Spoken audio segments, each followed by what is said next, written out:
I landed quietly on Mars. The moment I peeked out, I froze. Outside the ship, a crowd was waiting. Their eyes were full of curiosity, all fixed on me. I stepped out of the hatch carefully. A man with a backpack rushed forward. He grabbed my gun. He checked it, saw no threat, and tossed it aside. Only then did the blonde woman walk up. I was too shocked to speak.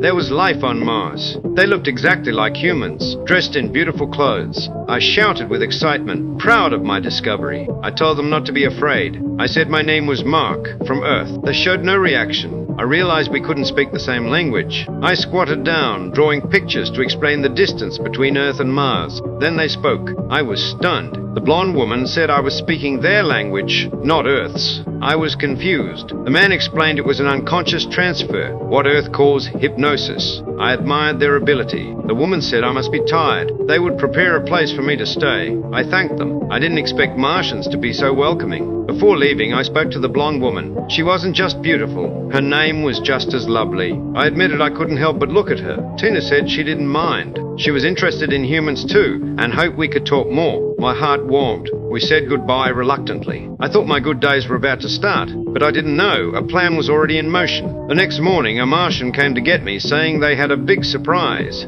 I followed with excitement, but saw Tina standing still. Under the sharp gaze of her companion, she followed reluctantly. Soon we entered a dark room. The lights came on. A luxury villa appeared. Furniture, curtains, decorations, so real it felt like a dream. I asked how they made it. The man said it all came from my mind. My thoughts were so vivid it impressed them. I kept exploring. The kitchen looked exactly like my dream home. The man said he hoped I would feel at home here. Then they left. I stopped Tina, asking if we could meet every day. She stayed silent. The man quickly said, "Of course," and pulled her away. I didn't think much. I was lost in joy. I drank red wine, smoked a cigarette, and admired their skill. Even the tap water felt real. Then something felt wrong. The bathroom door wouldn't open. The front door was locked. I banged on it, shouted, but no one answered. I went back to the living room. I saw the curtains and rushed to pull them. The cords snapped in my hand. I tore them open. Behind them was a plain grey wall. No window at all. Panic crept in. A bright light suddenly shone behind me. The wall opened.